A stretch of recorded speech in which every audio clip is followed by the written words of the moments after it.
The first little draft of a story I put down was Christmas '77. Was my first time in Australia. I'd come through Darwin, through the back door. I discovered the whole continent. I eventually also discovered the Aboriginal culture. I was completely blown away. I saw unbelievable caves and rock formations and wilderness, and thought this was the perfect setting for a science fiction film, and started to write basically what was the story of Dr. Faber, the man who survived an atomic disaster deep in the mountain and sort of started to save some sort of memory of mankind. And also that strange invention of his planting images into a blind person's brain, the inversion of his other invention of sort of making dreams visible, all that was there. It was inspired from the Dreamtime myth of the originals. I made 3 efforts to mount the production. Each time I realized it was too much, too expensive, and I rather had to do something else to keep my little company going, because I'm my own producer, and also Till the End of the World was in the end an independent production for the sum of around 20 million in the end, which was very, very, very ambitious for an independent film. We finally got it together with the help of Japanese, Australian, American, French co-production. I'd done several efforts to write it. Michael Almereda, who was one of the courageous men who tackled it and failed, and because it was just too much story. Even to tell the whole story to Michael took a day. Anyway, the man who finally dared tackling it was Peter Carey, Australian writer, and we had a script in late '89 and started shooting on Robbie Miller's 50th birthday, April 4th, 1990. Another huge influence on the final film was a little film I did just before in '89, Notebook on Cities and Clothes. That was a one-man shoot. I did it all by myself, mainly on video and some on film, and I, for the first time, utilized those tiny little hand monitors. That was the hardest thing. For the very first time, you could have these tiny little LEDs and you can hold them in your hand. I realized that was the future. Until the End of the World would have been a different movie if I hadn't shot this documentary on my own in Tokyo a couple of years earlier. Sometimes it's funny how little things influence the big things. When we finally got to shoot it, it was 1990 and the year 2000 was 10 years away, but it was still fun to project ourselves into the future of the audiovisual revolution that had just started. The word digital was just still, I think, only known to some techno freaks, but nobody had any idea that everything was going to be digital. Images and text and our whole lives. And the film tried to project itself into that future. And then one idea followed the other. The little screens were helpful to think of telecommunication that you could have in your hand. And it was also in the air, the idea of having access to information was still a little futuristic, but it would undoubtedly happen. Find the bear. I can find them anywhere. The bear was fun. It was the first search engine. It tried to foresee the marvels that the digital age would bring. Well, what we considered the marvels. Now we're not so sure anymore if they're so marvelous, all these things.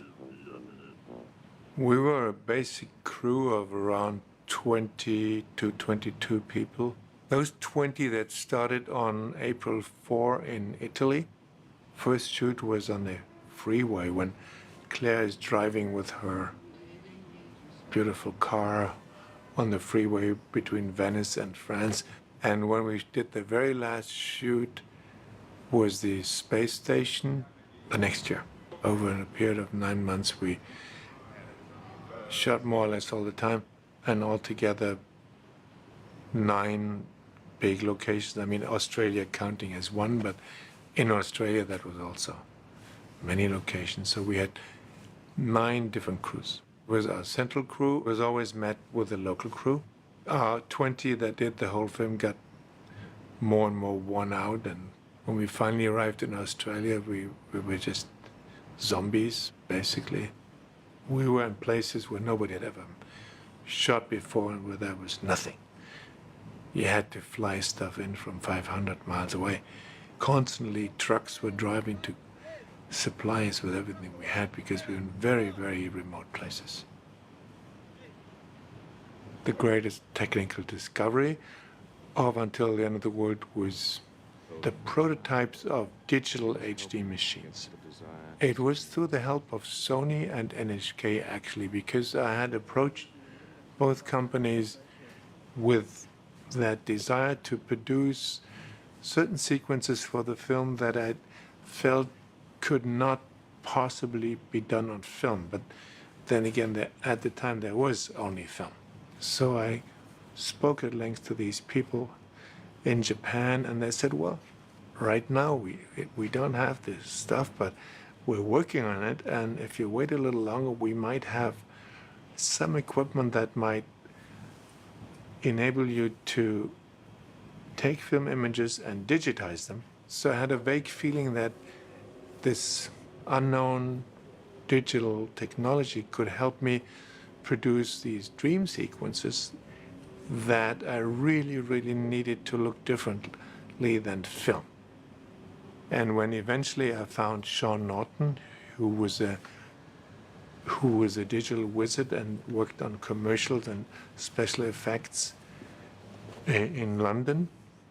He had never worked on HD digital either, but he was gutsy enough to say, I can handle it. So we went together. It was just this one high-definition digital edit suite at NHK, and it was all brand new, and the guys who had built this stuff were there, and they sort of reluctantly let us sit in front of their equipment because they had never allowed anybody to do something with it. It was there, but it was too new.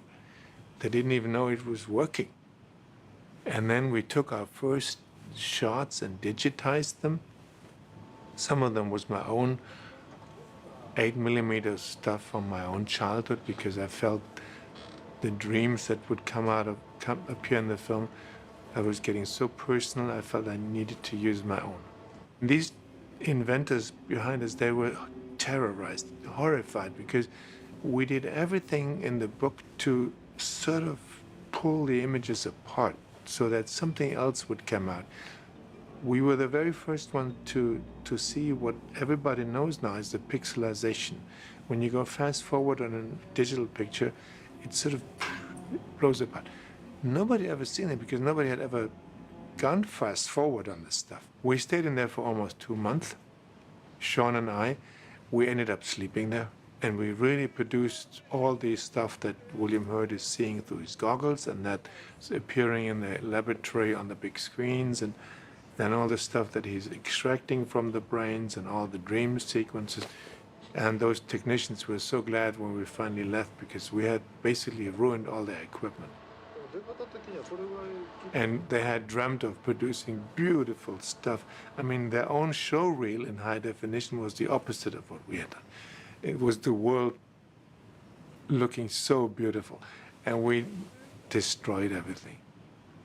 Peter, my editor, who had done each and every one of my films since my student films, came with us to Australia. He had an editing room in Sydney. The first cut that we watched was 12 hours. Eventually, we had a cut that we showed to all producers and distributors that was 4.5, and that we considered was just it. That was the film we had set out to make. And then the disappointment started that the producers were not ready to even remotely think of releasing it in that length. Well, it was an independent production, but in order to finance it, I had signed that I would release a film under 3 hours.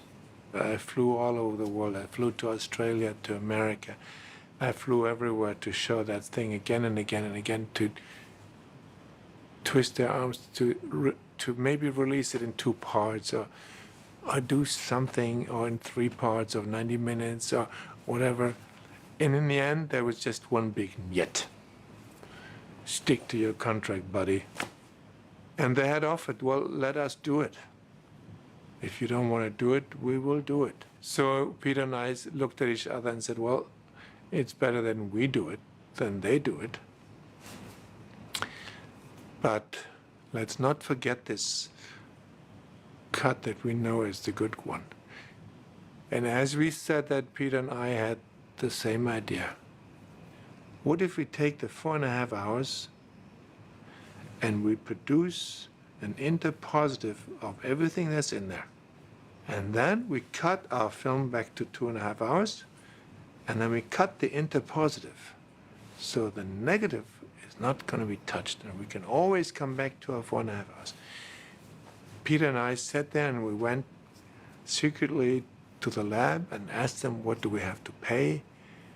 And it was a huge sum. And finally, in my company, we just did it because it was the only way that this long version would ever exist. If we had cut the negative, it would have been impossible. So we, without telling anybody, produced a huge amount of interpositive, everything that was in the 4.5 hours. And then we, once that was in the bank, so to speak, we kept cutting until we were at 2:45. A lot of the musical stuff had to go. Storyline had to be reduced. So the writer, he was more like a side character now. His narration didn't happen anymore.